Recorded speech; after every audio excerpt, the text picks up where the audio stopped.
Here at Nomad Capitalist, we often talk to high earners, entrepreneurs who are making money from an active business, or investors who are buying and selling and trading and claiming capital gains.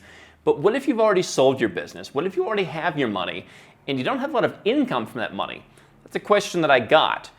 The gentleman asks, "Hi Andrew, would you consider talking about those of us who have seven-figure net worth but intend to live off of and draw down our savings but don't have a lot of income? Where can we go? I presume this widens the options considerably. Thanks for your great channel." I'm going to answer that question right now.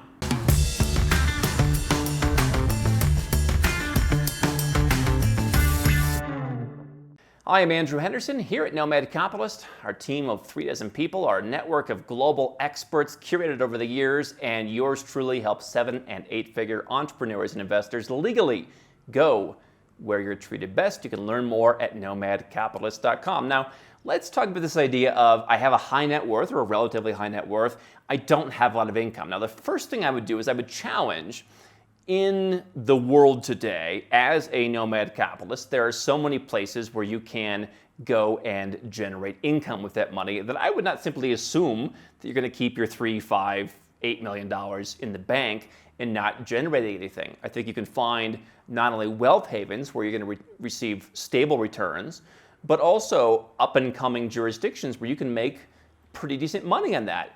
On top of the fact that there are things like cryptocurrency now that also have pretty high yields and pretty high returns. I think that I would not settle for simply saying I'm going to draw down my money. Now, that being said, I think there's a couple things to consider. The question is, because I have a low income but a relatively high net worth, does that expand my options? Well, yes and no. Let's look at it from a tax perspective. Certainly from an income tax perspective, less income means less tax. Does that potentially open up higher tax jurisdictions that you might not consider if you were actively making $1 million or $5 million a year? Perhaps the kind of money that you were making to accumulate your wealth? Potentially. Now, the first thing that I would suggest is, particularly right now with all the craziness in the world, there are countries that are looking to impose new kinds of tax. Indirect taxes on consumption, taxes on renting real estate, taxes on buying real estate, wealth taxes. So even though perhaps I could afford to go to France or go to Spain or go to Italy or Greece and just pay the full boat tax rate because, hey, I only have $50,000 a year, just as an example, in income, how bad can it be? To me, the culture is always important. If the culture is how can we squeeze more money because we mismanaged ours, love the government, that's not a place I want to go, even if the taxes aren't that high on me personally. I think it's always going to come back to bite you. And so, mentioning countries like Greece, for example, Greece has a lump sum tax.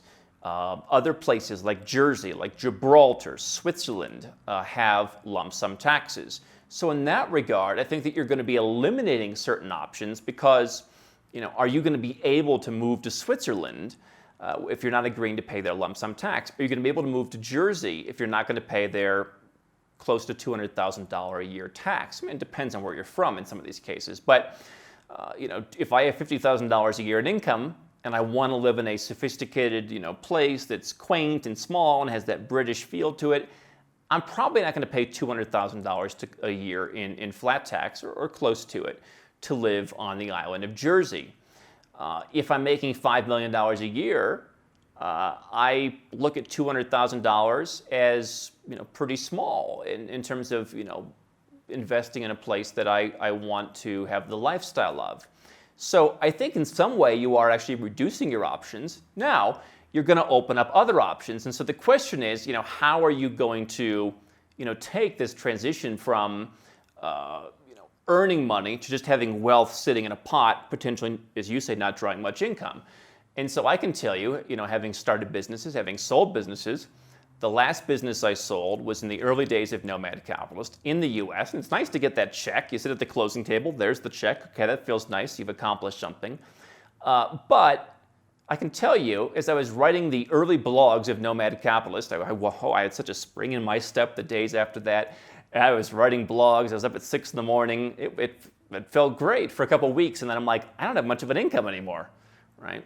Robert Kiyosaki, who's talking at Nomad Capitalist Live, he says if you have only earned income or if you're living off savings, you've got a problem.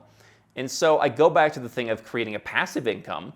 But my question is, are you going to feel comfortable transitioning to just drawing down wealth?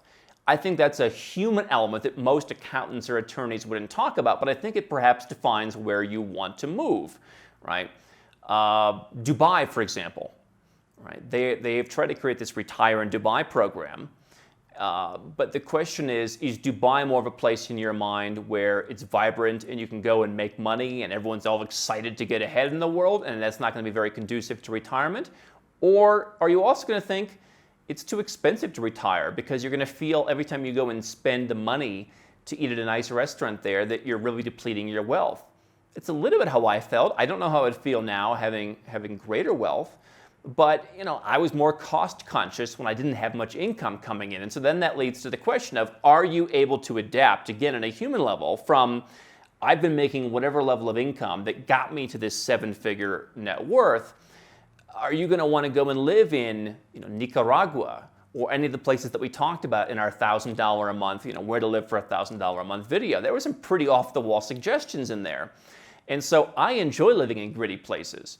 I enjoy living in places that are not picture perfect. I could afford to live in Singapore now. I choose not to. Why? Because the home that I bought in Kuala Lumpur would probably cost me 10 times the price in Singapore. I just couldn't justify that. I like the more laid-back nature of Malaysia. I like that there's more going on in the whole country. I'm not on a little island. I like the fact that everyone's not go, go, go, even though there's fewer business contacts there. So to me, you probably want to settle somewhere in the middle. I, as an active income earner, as well as someone with money accumulated, choose to be somewhat in the middle because I like places that have a little bit of up-and-coming nature to them. I find that those places generally have more personal freedom. You get left alone more than in a Singapore, in a UAE, in a UK, or somewhere like that, where potentially you could live pretty tax favorably. And so, if you are comfortable living in a middle-of-the-road place, I would say that might be a Mexico, a Malaysia, a Uruguay, a Portugal. Those are potentially the kinds of places that you would want to consider. If you want to live on a beach, there's many different beach options from Thailand to Turkey. There's all kinds of up-and-coming places, whether it's the Philippines, whether it's Sri Lanka. I mean, beach places you could go on forever.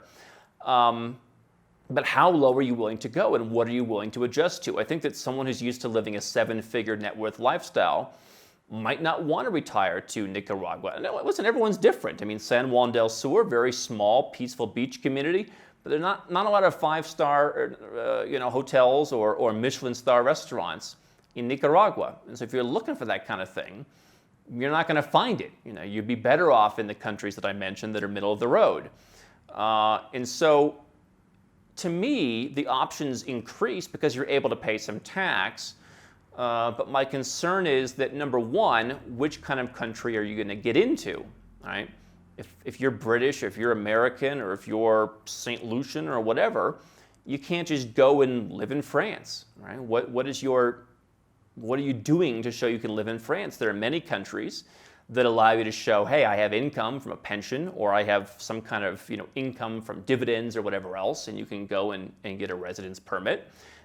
Portugal and France do have programs like that, but many countries don't. And so are you going to be willing to take part of your 7-figure net worth and possibly buy some real estate or buy some government bonds or make some kind of other passive investment that's going to reduce your ability to have that, reduce your pot of money that you can draw down from? Because if you want to go live in, numerous countries, they might require you to buy $200,000 or $300,000 or $500,000 in real estate. Now, depending on how old you are, if you're over 50 or 55 or 65, depending on the country, 45 in the case of Belize, many countries do have special retirement programs, so that makes it easier. So if you are older and retiring, there are going to be more options. Whereas if I were to retire today, there wouldn't be as many options for someone who's 36 years old. And I would have to potentially, in some of these countries, like a Thailand, buy my way in with a donation through Thai Elite, or buying property, or putting money in the bank through the investor visa program. So these are all things that you need to consider. For me, I would stick with middle of the road because I personally know I still want to have some some creature comforts available to me, right? I don't want to work my entire life and then retire and, you know, have 2 taco stands nearby. I love taco stands, but I also love them because they contrast with occasionally I want to go and have the meal at the French restaurant where they pull the thing off and they show you the pigeon. And so, you know, Malaysia, Uruguay, Portugal, Mexico stand out to me as being potentially good places. For some people, Panama, again, I mentioned the beaches of, you know, everywhere from the Philippines to Thailand to Turkey, etc. Here's the other thing to consider. You know, what is your lifestyle in terms of compliance? Even if you're paying more taxes, even if you're willing to pay more taxes, you know, what's the filing obligation? What's the reporting obligation? High tax countries, maybe they want to know about where your assets are overseas, and it's lots of paperwork to fill out. I probably wouldn't want to get into that in my retirement, and that's why I would still somewhat lean away from some of the higher tax countries. Paying something? Absolutely, especially if your income is low. So my steps are, if I'm high net worth but have a low income, number 1, get the income up. Number 2, figure out what I'm willing to deal with on a human level and how low I'm willing to go in terms of low cost living. Figure out what kind of creature comforts I want, but also be aware of the culture, that even if I can afford to pay, you know, a flat, you know, amount of tax in a country like Italy or something where they might have an incentive for a while, you know, is the culture of Italy going to be my favor in the long term when it comes to taxation, personal freedom, etc.? Those are the questions I would ask myself in that situation. How can Nomad Capitalist help you? 4 ways. Number 1, subscribe to our channel and click the notification bell to make sure you get our new video every day. Number 2, get a copy of Nomad Capitalist, the book. You'll learn a lot of my personal experiences over a dozen years of studying this stuff, as well as exactly some of the strategies that you can use to build your Nomad Capitalist plan. Number 3, if you're not sure where to start, but you want to come and learn from my team and I, you want to come and mingle with like-minded people, learn more about our live conference, Nomad Capitalist Live. It's coming up soon. And number 4, if you want some help right now because you've got a burning issue, you need something solved, you want to lower your taxes, get a second passport, or build the Nomad Capitalist lifestyle of your dreams, go to nomadcapitalist.com and click on Become a Client.